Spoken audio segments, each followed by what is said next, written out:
SLBC టన్నలు తన అవినీతి వల్ల కుప్పగొలితే 8 మంది అందులో సజీవంగా జల సమాధి అయితే ఇంతవరకు వాళ్ళ శవాలను కూడా బయటికి తీయలేని ఒక అసమర్థ పరిపాలకుడు రేవంత్ రెడ్డి. సుంకిశాల రిటైనింగ్ వాళ్ళు పేక మేడలాగా కుప్పకూలితే ఏ సంస్థనైతే నిర్మాణం చేస్తోందో ఆ సంస్థను బ్లాక్ లిస్ట్ చేయాలి అని నీ డిపార్ట్మెంట్ స్వయంగా సిఫారసు చేసిన దాన్ని అమలు చేయలేని అర్భకుడు రేవంత్ రెడ్డి.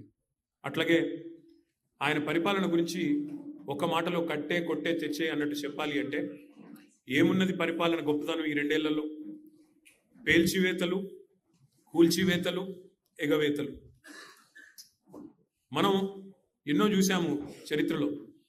కానీ ఇంత చెత్త ప్రభుత్వం, చెక్ డ్యాంలను పేల్చేసే చెత్త ప్రభుత్వం బహుశా భారతదేశంలో కాదు, ప్రపంచంలో ఎక్కడ ఉండదు.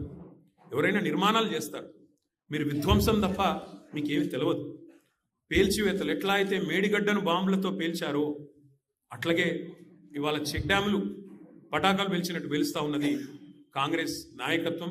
దానికి వంతపాడుతున్నది